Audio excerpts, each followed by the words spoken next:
Propagación del calor. El calor pasa de un cuerpo a otro y esto podemos comprobarlo porque produce distintos efectos. Existen tres formas de transferencia del calor. Veamos cuáles son. ¿Cómo se propaga el calor? Ya dijimos que el calor pasa de un cuerpo a otro. Este traspaso de calor se puede realizar de tres formas diferentes: conducción, convección y radiación. Buenos y malos conductores. Aunque reciban la misma cantidad de calor, hay cuerpos que se calientan más y que otros. Por ello los distinguimos como buenos o malos conductores del calor. Buenos conductores de calor son aquellos cuerpos que se calientan más rápidamente como los metales y los líquidos. Malos conductores de calor son aquellos cuerpos que tardan más tiempo en calentarse o no se calientan. También se los llaman aislantes, como por ejemplo el plástico y la madera. Conducción, convección y radiación del calor. Conducción del calor se produce en los sólidos cuando un cuerpo caliente entra en contacto directo con un cuerpo frío. Ejemplo, una mano que sostiene un cubito de hielo.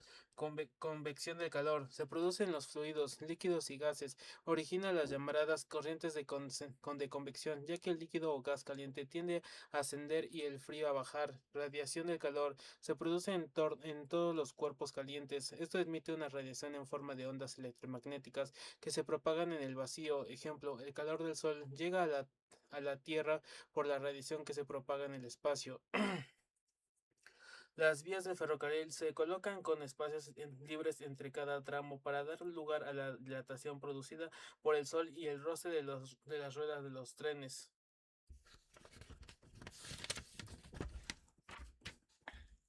La acción del calor. Si sometemos los cuerpos a la acción del calor, veremos que pasan de un estado a otro. Son los cambios de estado. Los cambios de estado. La materia se presenta en tres estados: sólido, líquido y gaseoso. Pero si la sometemos a la acción del calor, puede pasar de un estado a otro. Si se presenta en estado líquido, puede pasar al sólido o al gaseoso. Este fenómeno se llama cambio de estado. Punto de fusión de algunas sustancias: aluminio 660 grados, cobre 1083 grados, azufre 119 grados, plata 960 grados, oro 1063 grados, hielo 0 grados. Punto de ebullición de algunas sustancias: alcohol 78,5 grados, glicerina 291 grados, agua 100 grados.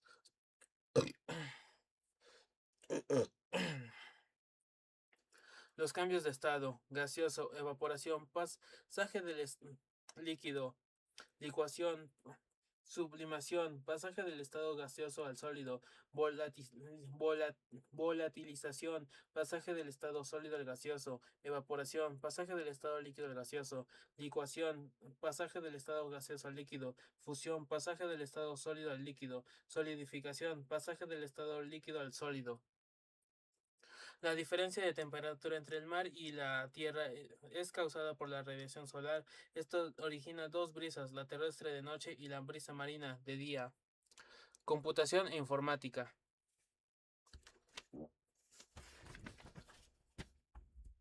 Un mundo nuevo. Desde su aparición, las computadoras han despertado temores entre gran parte de la humanidad. A ello, tal vez han contribuido los films de ciencia ficción en los que las muestran como verdaderos cerebros electrónicos capaces de controlar el mundo. Esto falta a la verdad. Las computadoras no sienten ni piensan, son fruto de la inteligencia del hombre y es él, con su inteligencia, quien puede ser capaz de sacarles provecho. El hombre es el cerebro y la máquina quiere ejecutar lo que él desea. De ahí la importancia de abrir las puertas al mundo de la computación, que día a día está ganando terreno dentro de la sociedad moderna. Además, se considera que en un futuro inmediato las personas que no tengan conocimientos informáticos no podrán desempeñar eficientemente en casi ninguna profesión. El mundo de la computación evoluciona a pasos gigantescos y nadie sabe a ciencia cierta cuál será su futuro inmediato, pero seguramente el panorama para el hombre será muy alentador, ya que a través de estos ordenadores electrónicos se reducirá el trabajo mecánico y reiterativo y se incrementará la eficiencia, el dinamismo, la creatividad, el rendimiento, la innovación. Ahora, abramos de las puertas a este mundo maravilloso. ¿Qué son las computadoras? cómo piensan las computadoras y cuánto saben, hacia dónde miremos en nuestro hogar o en la escuela, en la ciudad o el campo, en el cielo, bajo la tierra, en todas partes podemos observar computadoras trabajando, ordenando la forma en que vivimos. Piedra libre a la computadora. Las computadoras pueden estar escondidas en un objeto familiar de uso diario, por ejemplo, en un lavarropas, es un mini componente musical o en el televisor. Si todos estos objetos tienen pequeñas computadoras, también llamados ordenadores, ocultas en su interior y que regulan su funcionamiento, también podemos llevar a una computadora en la muñeca, en el caso de tener un reloj electrónico u oculta en un cajón de la casa si tenemos una pequeña calculadora. Todos hemos participado alguna vez en juegos con una computadora, pero hay también muchas otras tareas que estas realizan. Si alguna vez nos preguntan cómo trabajan, cómo se las usa y cómo se escribe un programa, desde estas páginas tratamos de explicarlo. Circuitos y más circuitos. En realidad, la computadora es un conjunto de diferentes dispositivos electrónicos conectados entre sí. Circuitos de control permiten que la información en forma de señales electrónicas vaya de un dispositivo a otro. Cada unidad puede realizar una tarea simple, por ejemplo, comparar dos números u ordenar nombres en una secuencia. Juntos, los componentes trabajan más rápidamente que el pensamiento humano y son mucho más precisos una vez que la máquina sea puesta en funcionamiento por una persona llamada programador de computadoras. Trabajará incansablemente, sea cual sea su tamaño, todas. Las computadoras pueden estar escondidas en un objeto familiar de uso diario, por ejemplo, en un lavarropas, en un microcomponente musical o en el televisor.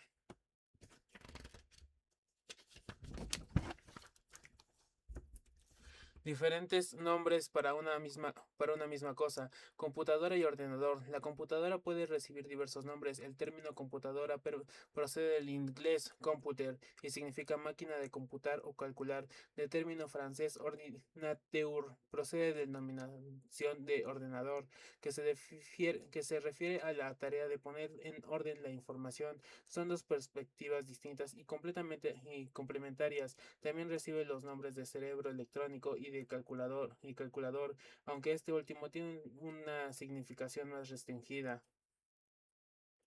Computación e informática. Los términos computación e informática son equivalentes, solo que su uso depende de las zonas geográficas. La palabra computación procede del inglés y se refiere a la realización de cálculos. Por su parte, la palabra informática es de origen francés y designa la actividad de procesamiento de información al margen de su origen etimológico.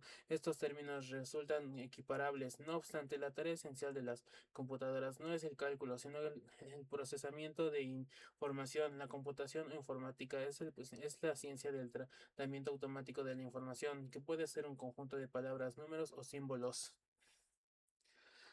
Las computadoras están compuestas por las mismas partes, pero las computadoras grandes son más complejas en sus detalles.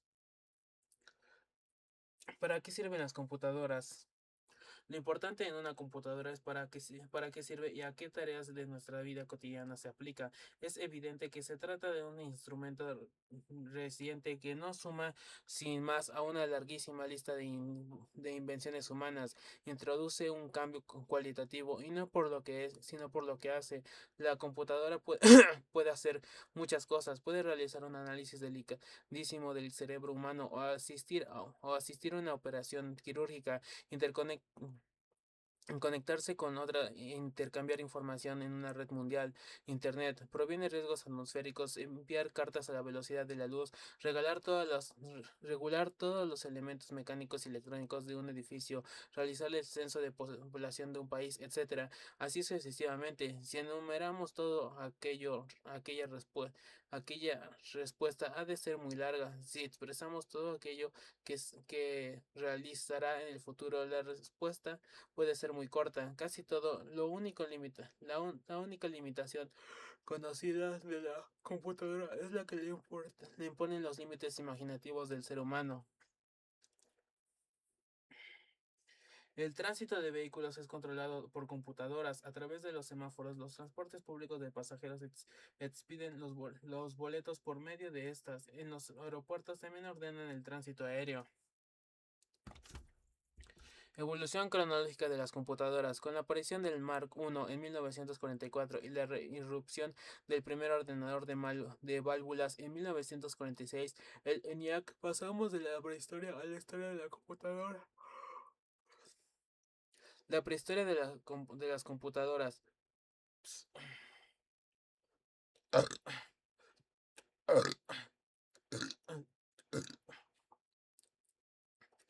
El ábaco es considerado como el más antiguo aparato de cálculo. Todavía se usa hoy en algunos lugares de Asia. La primera máquina de calcular mecánica que sumaba y restaba la inventó Blaise Pascal en 1642 y se llamó la Pascalina o Fiat-Leibniz. Creó la rueda de la rueda escalada de Leibniz, que sumaba, restaba, multiplicaba, dividía y sacaba raíces cuadradas. En 1821, Charles Babbage, la máquina de las diferencias, una máquina que ejecutaba los cálculos necesarios para construir tablas logarítmicas. En 1835 nace el primer programa. La condesa de Lovelace, compañera de Charles Babbage, fue la primera persona que programó una máquina. En 1906, Lee de Forest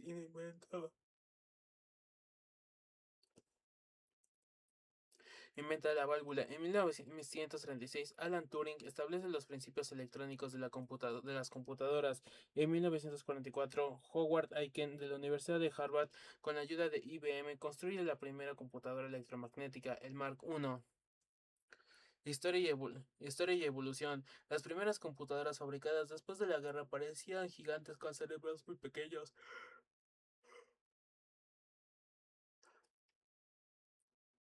En efecto, se les puede considerar como dinosaurios del ciclo de la computadora. Eran muy grandes y ocupaban mucho espacio. Además, eran muy complicadas y tenían conjuntos de componentes electrónicos, miles de válvulas y kilómetros de cables. Entre las primeras computadoras famosas estaban ENIAC, EDVAC y UNIVAC. Consumían muchísima electricidad y necesitaban falla y fallaban cuando las válvulas se quemaban. ENIAC contenía 18.000 válvulas.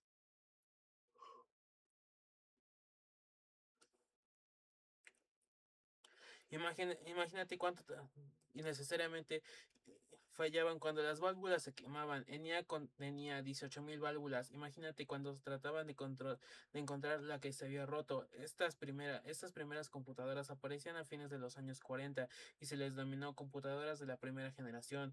En el año 1948 fue inventado el transistor que preparó el terreno para la miniaturización. Los transistores reemplazaron rápidamente a las válvulas y en el hogar las radios de transistores portátiles ocupaban el lugar de los equipos de radio con grandes válvulas. Lo mismo ocurrió con las computadoras. Máquinas se les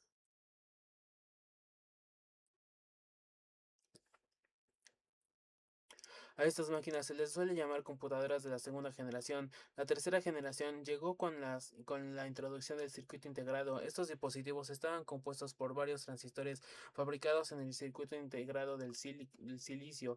La carrera espacial de los años 60 fue un factor importante para acelerar su desarrollo. En los años 70, con la llegada de la microelectrónica, sobrevino la cuarta generación, mientras se seguía desarrollando el circuito integrado entre silicio. Los Estados Unidos y Japón son los países que se encuentran al frente de esta tecnología. Cuando hablamos de los años 80 ya nos referíamos a la quinta generación.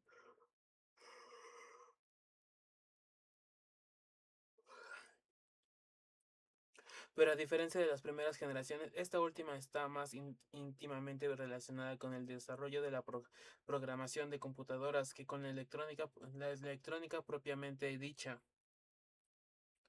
El ENIAC utilizaba 18.000 válvulas, 1.500 relés y emitía el calor equivalente a 200 kilovatios. La computadora se encontraba en una sala de 9 por 30 metros y solo podía almacenar 20 números de 10 dígitos. ¿Qué es una PC? La cuarta generación de computadoras transcurre desde el año 1980 hasta nuestros días. En esta generación se han producido ordenadores accesibles a casi todos los bolsillos, entre ellos las fabulosas PC. La PC Personal Computer, diseñada originalmente para servir a un solo usuario, sale al mercado en el año 1981.